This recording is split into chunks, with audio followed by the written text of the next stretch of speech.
Hi అండి, అందరికీ నమస్తే. Welcome to our channel trendy Sujatha arts. ఈరోజు నేను చెక్కిలాలు చేసి చూపిస్తున్నాను. వీటిని సెక్కినాలు అని కూడా అంటారు తెలంగాణ ప్రాంతంలో. చెక్కిలాలు చాలా గుల్లగా వచ్చాయి. 5 చుట్లతో చుట్టినది 3 చుట్లు 5 చుట్లు చెక్కిలాలు చేశాను. చూడండి ఎంత తేడా ఉందో రెండిటికి. నేను ఎప్పుడు చెక్కిలాలు చేసినా చాలా గుల్లగా వస్తాయి, గట్టిగా అస్సలు రావు. నేను ఎలా చేస్తాను అనేది ఇప్పుడు మీకు చూపిస్తున్నాను. ముందుగా 4 గ్లాసుల బియ్యం తీసుకున్నాను. దాంట్లో 2 పాత బియ్యం, 2 గ్లాసులు కొత్త బియ్యం తీసుకున్నాను. మొత్తం కేజీ బియ్యం తీసుకున్నాను. ఈ బియ్యాన్ని కడిగి నానబెట్టుకోవాలి. చూసారా, కొత్త బియ్యం ఉన్నాయి, పాత బియ్యం ఉన్నాయి, 2 కలిపి 2 సమానంగా నానేసాను. కొత్త బియ్యం వల్ల జిగురు వస్తుంది, చుట్టడానికి వీలవుతుంది. పాత బియ్యంతో కరకరలాడతాయి. పిండి మాత్రం చాలా మెత్తగా ఉంటేనే చెక్కిలాలకు చాలా బాగుంటుంది. ఒక 10 గంటల పాటు వాళ్ళైతే ఓవర్ నైట్ అంతా నానాలి. చలికాలం కాబట్టి ఎక్కువ నానినా పర్లేదు.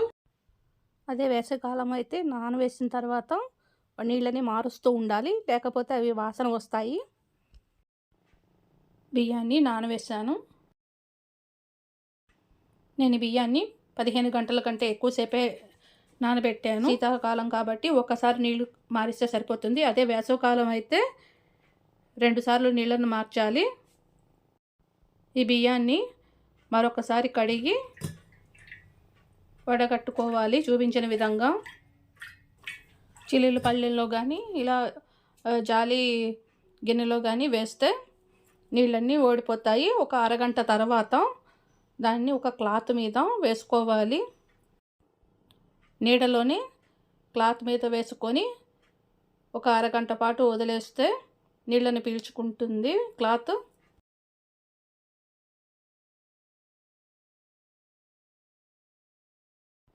మరి ఎక్కువ ఆరనవసరం లేదు. చూపించే విధంగా చేతికి అంటుకుంటే చాలు. కొంచెం కొంచెం బియ్యం వేసుకుంటూ మిక్సీ జార్లో దాన్ని గ్రైండ్ చేసుకోవాలి. ఒకేసారి ఎక్కువ బియ్యం తీసుకుంటే జార్ తిరగదు. చూడండి, కొంచెం బియ్యం తీసుకున్నాను. దీన్ని ఇప్పుడు గ్రైండ్ చేసుకోవాలి.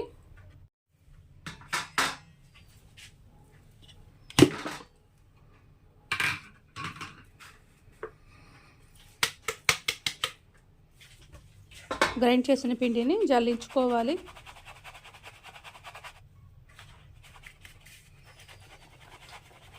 జల్లించగా మిగిలిన పిండి మిక్సీ జార్లో వేసుకోవాలి. వీటితో పాటు దోసడి బియ్యాన్ని కూడా వేస్తున్నాను. ఎందుకంటే పొడి పిండి తడి బియ్యం 2 కలిస్తే తొందరగా పిండి మెత్తగా అవుతుంది. దీన్ని మళ్ళీ గ్రైండ్ చేసుకోవాలి.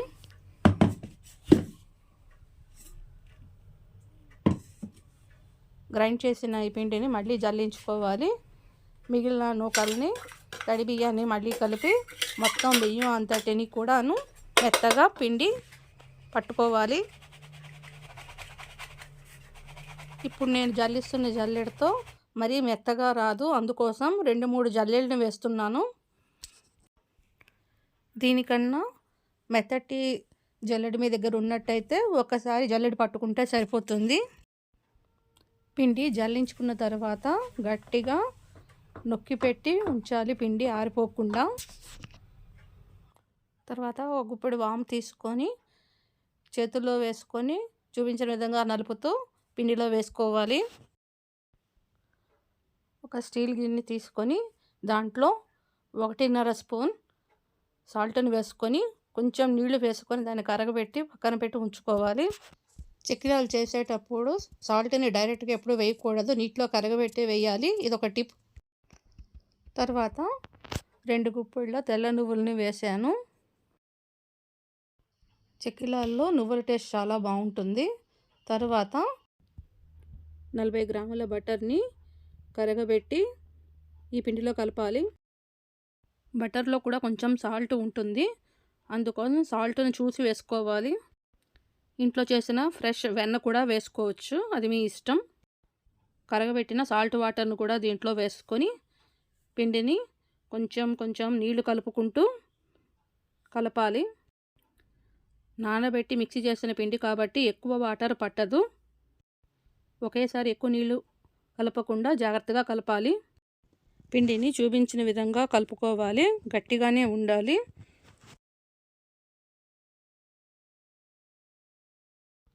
పిండిని చేతిలోకి తీసుకొని చుట్టడానికి వీలుగా అవుతుందో లేదో చూసుకోవాలి. చెక్కిలాలు చుట్టడం షార్ట్ వీడియో పెట్టాను. పిండి ఎలా కలపాలో అప్పుడు చూపించలేదని ఒక సబ్స్క్రైబర్ అడిగారు, ఇప్పుడు చూపిస్తున్నాను. ఈ వీడియోలో బియ్యం నానేసిన దగ్గర నుంచి వేచడం వరకు పూర్తిగా అన్నీ ఈ వీడియోలో చూపిస్తున్నాను. చెక్కిలాలు చుట్టడం కోసం ఒక టేబుల్ మీద శుభ్రమైన క్లాత్ని పరుచుకోవాలి. దాని మీద మనం ఈ చెక్కిలాలని చుడతాము. చేతికి నూనె రాసుకొని కొంచెం పిండి తీసుకొని చూపించిన విధంగా చుట్టుకోవాలి.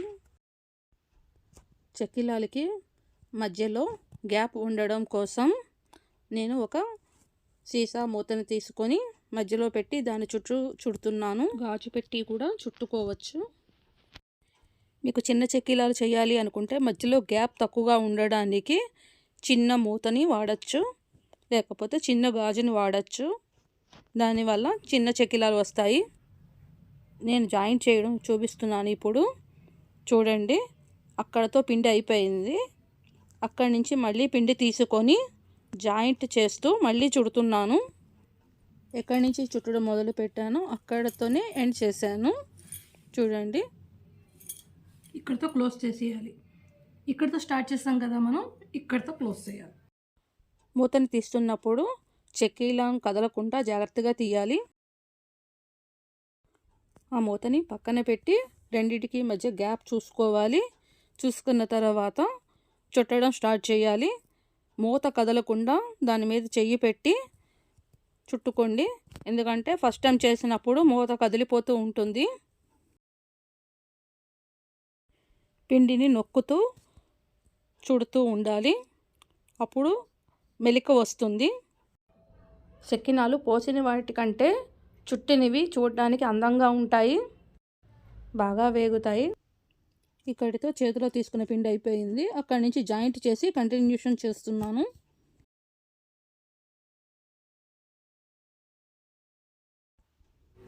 ఎక్కడితో స్టార్ట్ చేశాను అక్కడితోనే ఎండ్ చేశాను. మళ్ళీ మూతను జాగ్రత్తగా తీసి ఇంకొకటి చుడుతున్నాను.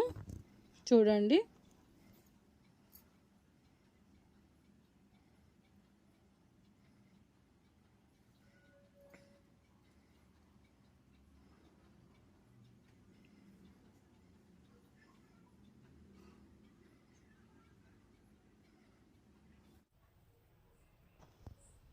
చెక్కిలానికి కూడా జాయింట్ చేస్తున్నాను. జాయింట్ చేయకుండా చెక్కిలను చుట్టడం అనేది అవ్వదు. చిన్న చిన్న చెక్కిలాలకి అయితే అవుతుంది, పెద్ద చెక్కిలాలకి జాయింట్ చేయాల్సి ఉంటుంది. మీకు చెక్కిలాల పిండి కలపడం, చెక్కిలాలు ఎలా చుట్టాలి అనేది మీకు అర్థమైంది అనుకుంటున్నాను. మధ్యలో పెట్టిన మూతను జాగ్రత్తగా తీయాలి, లేకపోతే చెక్కిలం షేప్ అవుట్ అయ్యే ఛాన్స్ ఉంది. ఈ చెక్కిలాలు చేసినప్పుడు కొన్ని రూల్స్ని పాటించాలి. అవి ఏంటంటే, రౌండ్గా చేసి మధ్యలో పెట్టాను కదా, దాని మీద పొడుగ్గా చేసి ఒకటి పెట్టాను, రోలు రోకలి అన్నట్టుగా. అలాగే 3 చెక్కిలాలకి రోలు రోకలిని తయారు చేసి పెట్టాలి. చెక్కిలాలు చేసేవాళ్ళు అందరూ తప్పనిసరిగా పెడతారు. ఇది పూర్వకాలం నుంచి వస్తున్న ఆచారం. ఈ రోలు రోకలిని గౌరమ్మలుగా భావించి కుంకుమ బొట్టులను పెట్టాలి. 3 చెక్కిలాలకి 3 చెక్కిలాల్లో ఉన్న రోలు రోకలికి కూడా కుంకుమ బొట్లు పెడతాము. వినాయకుడిని, కులదైవాన్ని, ఇష్టదైవాన్ని తలుచుకొని పని మొదలు పెడతాము, ఏ ఆటంకం రాకుండా ఉండాలని. ఇక్కడ నేను 4 చెక్కిలాలను చేసిన 3 చెక్కిలాలకి మాత్రమే కుంకుమ బొట్లు పెట్టాను. ఈ చెక్కిలాలు చేస్తున్నప్పుడు కొన్ని జాగ్రత్తలు తీసుకోవాలి, లేకపోతే అవి పేలతాయి, సరిగా రావు. అవి నేను చెబుతూ ఉంటాను మధ్య మధ్యలో. చూపించిన విధంగా అన్ని చెక్కిలాలన్నీ చుట్టుకోవాలి. ఇక్కడ నేను పెద్ద చెక్కిలాలనే చేశాను. కేజీకి 29 వచ్చాయి, 30 వస్తాయి. నేను ఇక్కడ ఒకటి పెద్దది చేశాను, చూపిస్తాను అది. ఇప్పుడు నేను 5 చుట్లు చెక్కిలం ఎలా చుడతారు అనేది చూపిస్తున్నాను. చెక్కిలాలు చుడుతున్నప్పుడు 3 చుట్లు, 5 చుట్లు, 7, 9, 11 బేసి సంఖ్యలో మాత్రమే చుట్లను చుడతారు. చెక్కిలాలు నేను చేసినట్టుగా చెయ్యండి. ఎప్పుడు గట్టిగా రావు, గుల్లగా చక్కగా వస్తాయి. అయితే కొన్ని రూల్స్ని వాటిని పాటించి తీరాలి. బియ్యం నానవేసి పిండిని చాలా మెత్తగా ఉండేటట్టుగా జల్లించుకొని కలుపుకోవాలి. పిండిలో సాల్ట్ వేసినప్పుడు డైరెక్ట్గా వేయకుండా నీటిలో కరగబెట్టి ఆ నీటిని వేసుకోవాలి. సాల్ట్ ఎక్కడైనా పొరపాటున ఉండిపోతే అవి పేలుతాయి. మన వంటి మీద వంటింట్లో అంతా తుళ్ళుతుంది నూనె, అందుకు జాగ్రత్తగా ఉండాలి.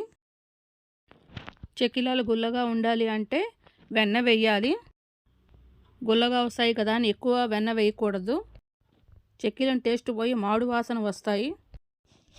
ఆ తర్వాత టిప్, చెక్కిలాలు ఆరిన తర్వాత వాటిని వేసుకోవాలి. పచ్చిదనం ఉన్నా కూడా పేలతాయి. చూడండి 5 చుట్లని చుట్టాను, ఎంత పెద్దది వచ్చిందో. ఈ 5 చుట్టలని 3 చుట్టలని కూడా సన్నగా కూడా చుట్టుకోవచ్చు. ఇలా చేస్తే తక్కువ వస్తాయి, ఇలా చేస్తే కొంచెం ఎక్కువ వస్తాయి. చెక్కిలాల్ని నేను పెద్ద పెద్దవి చేశాను, చూశారు కదా. నాకు కేజీకి 29 వచ్చాయి. వాటిలో ఒకటి 5 చుట్లు కూడా చుట్టాను, లేకపోతే 30 వస్తాయి. మనం చుడుతున్నప్పుడు చిన్న చిన్న పిండి ముద్దలు పడుతూ ఉంటాయి. వాటిని పచ్చిపిండితో ఇలా ఒత్తి తీసుకోవచ్చు. పిండి వేస్ట్ అవ్వకుండా ఉంటుంది. పిండి ఆరిపోయినట్టుగా అనిపిస్తే, చుట్టడానికి వీలు లేకుండా విరిగిపోతూ ఉంటే చెయ్యి తడి చేసుకొని కూడా చుట్టుకోవచ్చు.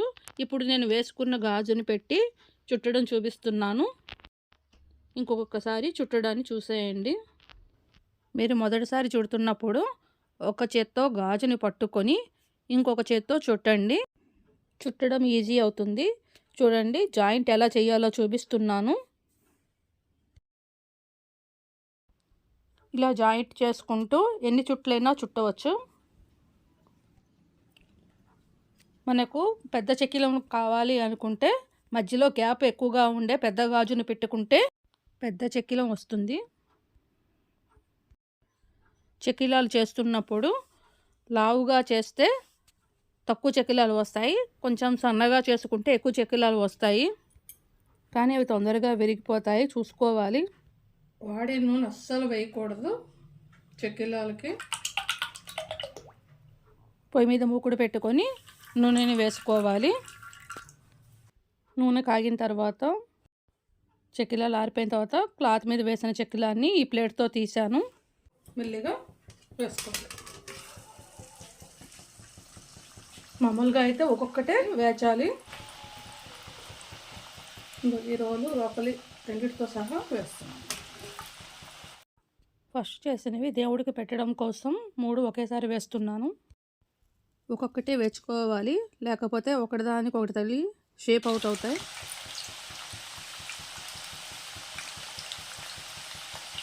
కొద్దిసేపు ఇలాగ హైలో ఉంచి 3 వేసాను కాబట్టి తర్వాత మీడియం ఫ్లేమ్లో పెడతాను.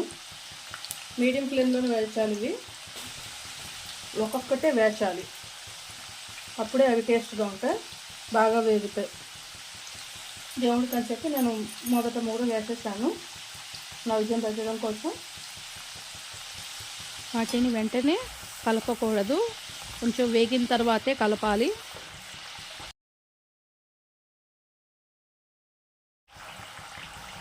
ఒకవైపు వేగిన తర్వాత రెండో వైపు తిప్పుకోవాలి. ఈ చెక్కిలాన్ని నురుగు తగ్గే వరకు వేచుకోవాలి. పూర్వకాలం ఈ కలర్లోనే వేచేవాళ్ళు, తీసేసేవాళ్ళు. కానీ ఇప్పుడు టేస్ట్ కోసం కొంచెం ఉంచుతున్నాం.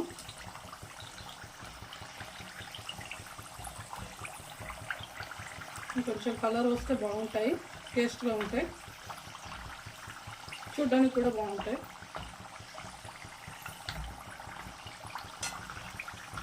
అందుకే ఈ చెక్కిలాలు లేదా చెక్కినాలు చేసే పద్ధతి కూడా కొంచెం మారింది.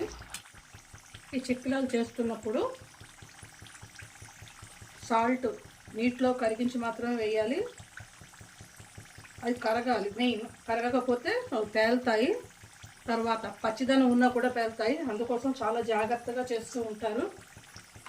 ఇవి చేయడానికి చాలామంది భయపడతారు. కారణం అదే. టేస్ట్ మాత్రం చాలా బాగుంటుంది. ఎన్ని తిన్నా ఏమీ చేయవు.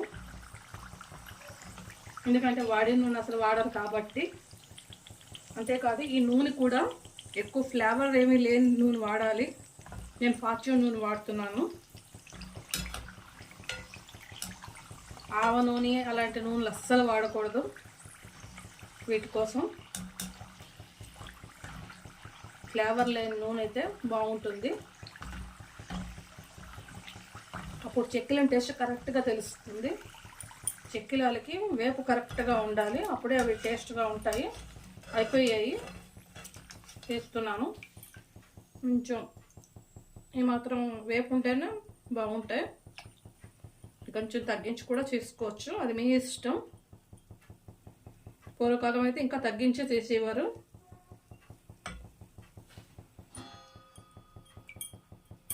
పూర్వకాలం దీని నిండా పెద్ద చేసేవారు, 9 చుట్లు అలాగా.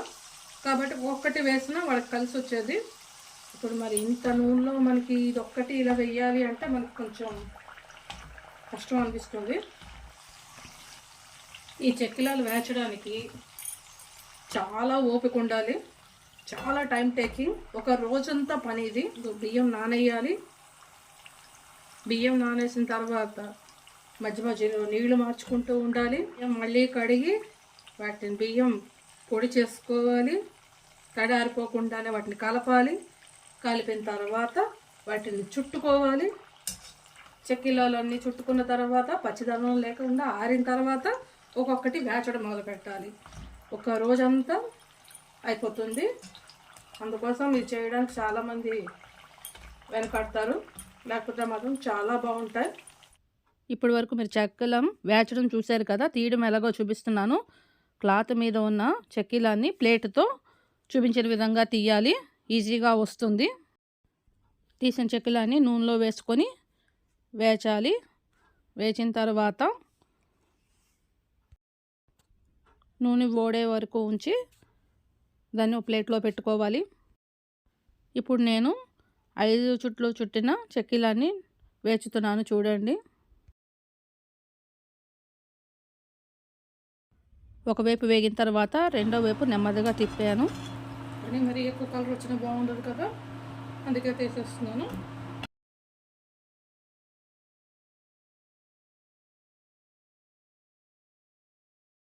అదేవిధంగా అన్ని చెక్కిలాలని వేచుకోవాలి. చెక్కిలాలు వేచడం పూర్తయింది. చూడండి ఎంత బాగా వచ్చాయో. ఈ చెక్కిలాలు చాలా గుల్లగా వచ్చాయి. రుచి కూడా, ఉప్పు అన్నీ కరెక్ట్గా సరిపోయాయి. ఈ చెక్కిలాలని ఎయిర్ టైట్ కంటైనర్లో పెట్టుకోవాలి. చెక్కిలాల గురించి పూర్తిగా డీటెయిల్డ్గా ఈ వీడియోలో నేను చెప్పాను. ఇలా ఉందో కామెంట్ రూపంలో తెలియచేయండి. Thank you for watching.